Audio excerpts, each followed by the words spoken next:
No intro, no nothing, let's get right to the point. Leafs lose 4-1 to the Boston Bruins in Game 2 of their first round series, and it seems like a lot of you need a score update, so let me give it to you. The series is now tied 1-1. The Leafs are garbage, what's the point? I can't watch anymore. Then don't! The Leafs lose Game 2 of a first round series? You don't deserve 2 months of playoff hockey. But getting to what I'm sure you want to hear me talk about, there were 5 goals scored in this game, and it's not worth my time or yours to talk about any of them. Because in this hockey game, no one's talking about the hockey, and no one should. I tweeted this last night, I'll stick by it this morning. It is too easy to go, oh, the Leafs lost because of the refs. The Boston Bruins were the better team from start to finish last night. Give them their due. Well, if the officiating was better, maybe the Leafs would have been better. Yeah, well, we don't know that, do we? We don't know. That is a fantasy scenario. It is a guess. The Bruins were the better team in Game 2. It's just one game, but they were the better team. Finito. That is it. However, that game was one of the most genuinely, stunningly, poorly officiated games I've ever watched. Ever. I'm not saying that lightly. The NHL ought to be embarrassed. Travis Dermott didn't bloody his own nose. John Tavares didn't high stick himself in the face. Mark my words, Brad Marchand will knock someone unconscious in Game 3 because he almost did it twice in this game. He finishes every check going up. The kneeing, the tripping, the hooking, the elbowing. And here wait. Playoff hockey. I wouldn't expect a Leafs fan to understand playoff hockey. Good one. Okay, I want you to say that sentence again. You don't understand playoff hockey. Did you hear what you said? I don't understand what? Playoff hockey. Did you hear what you said? Playoff hockey! Hockey! Like the H from NHL, National Hockey League. It is a sport with a rule book. And every year, Game 83, the league throws it in the fire. I said it last year, I even said it in 2013. It always benefits the Boston Bruins when they put the whistles away because that team, to their credit, knows what they can and can't get away with. And Bruins fans, don't take this the wrong way, and I'm sure I'm going to lose a lot of you when I say this. The Boston Bruins have arguably been the dirtiest team in the league for a decade now. No, yeah, the Sedins punched themselves, I'm sorry. But to the Bruins' credit, they know what the rules are. They understand better than anyone what the Game 83 and onward rules are. It is not the Boston Bruins' fault that the National Hockey League does not enforce the rules of hockey. I think the writer was Justin Bourne, and I think the player he was referring to was Dustin Byfuglien. Dustin Byfuglien is a big bruising player in this league,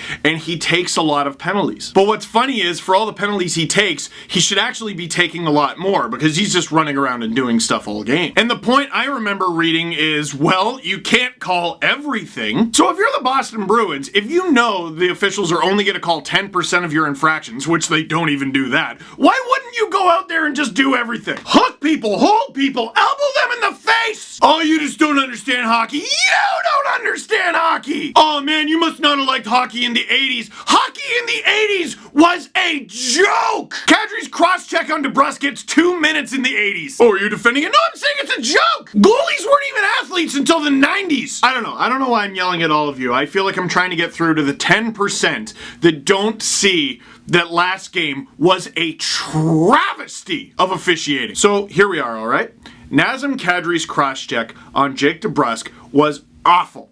Deserved to be kicked out of the game, deserves to be suspended. There is no place for that in the game. But let's figure it out, because these aren't just post-game videos, post-game rants. We also study hockey culture. So what have we been told from the moment we started watching hockey, screamed at us on national television? If the refs aren't gonna call the game properly, then the players need to police themselves. Welp, this does not take responsibility away from Nazem Kadri. He did something dangerous and illegal, and he should be punished for it. But this is exactly the sort of thing that happens when a game is not called properly. I'm sure some people right now are going, he could have policed the game, but he should have fought him like a man. Yes, instead of cross-checking him in the face, he should have punched him in the face. Got it. Humans are the dumbest creatures on this planet. It's not close. Also, to be a little extra salty for a minute, does anyone else find it rich that Zdeno Chara came to the defense of a player who knocked someone else into the stanchion? Or I'm sorry, the curved glass, literally because of Zdeno Chara? Give him credit as captain. He was in there at breakneck speed. Hey, remember when you squished your face a minute ago when I said the Bruins are dirty? Another thing I've seen, Nazem Kadri's a dirty player. I'll just come out and say it. What are you, breaking news?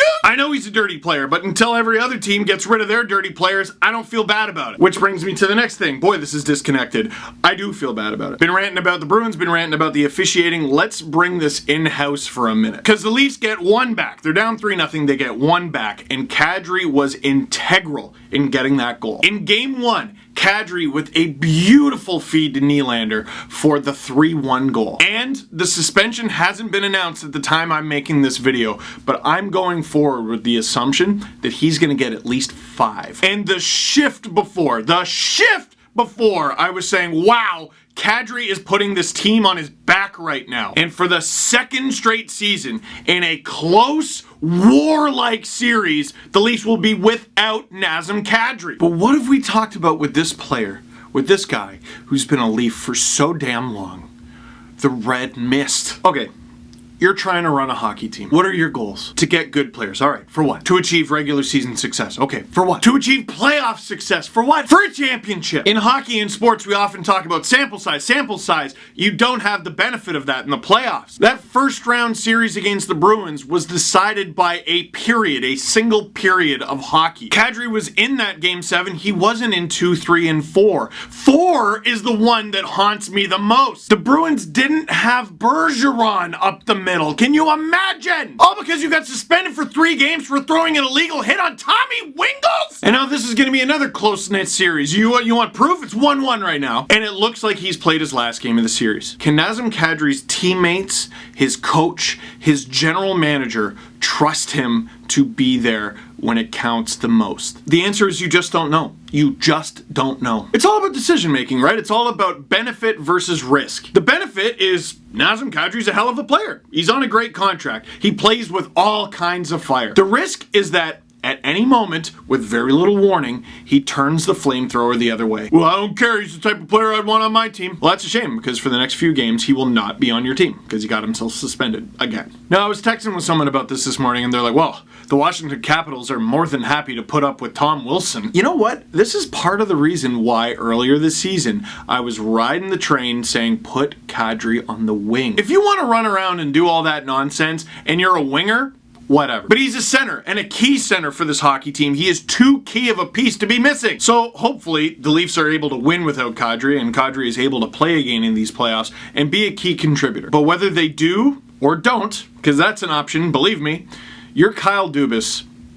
What do? You can keep him, and he's a great player when he's in the lineup, or you could go out and get someone else who isn't a complete wild card. I've been cheering for Nazem Kadri, talking about him in these videos for a decade now. The guy is damn near 30. When is enough enough? I was so encouraged by how he was playing leading up to the hit. Then he laid it. I just don't know. Oh, you're gonna be sorry when he's not on the Leafs. Well, next game he won't be on the Leafs, and I'm already sorry. And it's 100% Kadri's fault, but I can't help but feel like if the game was called like a game, like a hockey game, it might have been avoided. And the Leafs in the post-game refused to criticize officiating. Meanwhile, the officials were asked nothing because you can't ask the officials anything. And if you do criticize them, you get fined 25 grand. That doesn't sound like a group of people whose job is to keep the game clean and fair. That sounds like organized crime. Don't even get me started on the Department of Player Safety. When friggin' Gregory Campbell's dad was making decisions. Gregory Campbell's dad, Colin Campbell, who by the way called Mark Savard a faker. But it's okay. Old 0 suspensions George Peros is in charge. Yeah, 0 suspensions, 36 points in nearly 500 games. I wonder what he was doing out there. Hockey people suck at running hockey. So bad. One more group of people I gotta rant about. I'm not done. This mostly applies to Leaf fans, but it could be Bruins fans,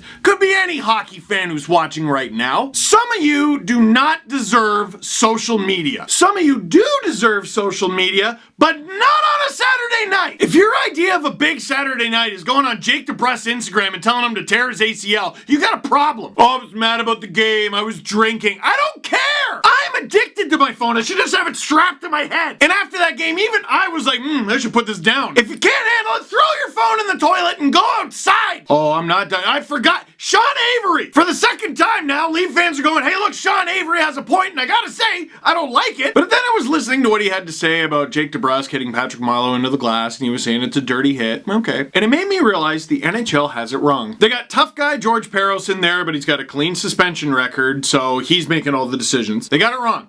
It should be a 2-person team. One of those people should be a guy like Sean Avery, someone who was a rat when he was an NHL player, doing dirty things and trying to intentionally injure guys all the time. The second person in the dynamic duo should be the type of player that a guy like that would try to hurt. Because you'd have one person who's like, well, as a former rat myself, here's what I would try to do. And then you'd have another player who's like, well, as a ex-good hockey player, here's the stuff that people would do to me on a nightly basis. Ugh. Can we talk about hockey? Ugh. The Bruins were the better team. Charlie Coyle scored a goal. David Backes gets back into the lineup. And, well, I mean... he was good for what the Bruins were intending on, a pseudo-hockey game. But let me tell you something. When the Leafs scored to make it 3-1, that game was within reach. Before Kadri took the 5-minute major, that game was within reach. 3-goal leads are not sacred in this league anymore. The Leafs and Bruins should know. But what kills me about the goal that made it 3-1 is it should have been the goal that made it 2-1. William Nylander had a terrible game. The puck was hopping on him on a couple of the plays. I saw the thing that Kelly Rudy had during the game. I disagreed with some of it. But aloof, way too aloof. I think part of that play was a miscommunication between him and Freddie. It looked like Freddie was going to play the puck and then he sort of backed off. If the puck is that close to the goal mouth, the goalie should be clearing it away, in my opinion. But that play was just the entire team in a nutshell in this game. They didn't look like they cared. They looked like they allowed the Bruins to get to them. I thought the officiating was atrocious,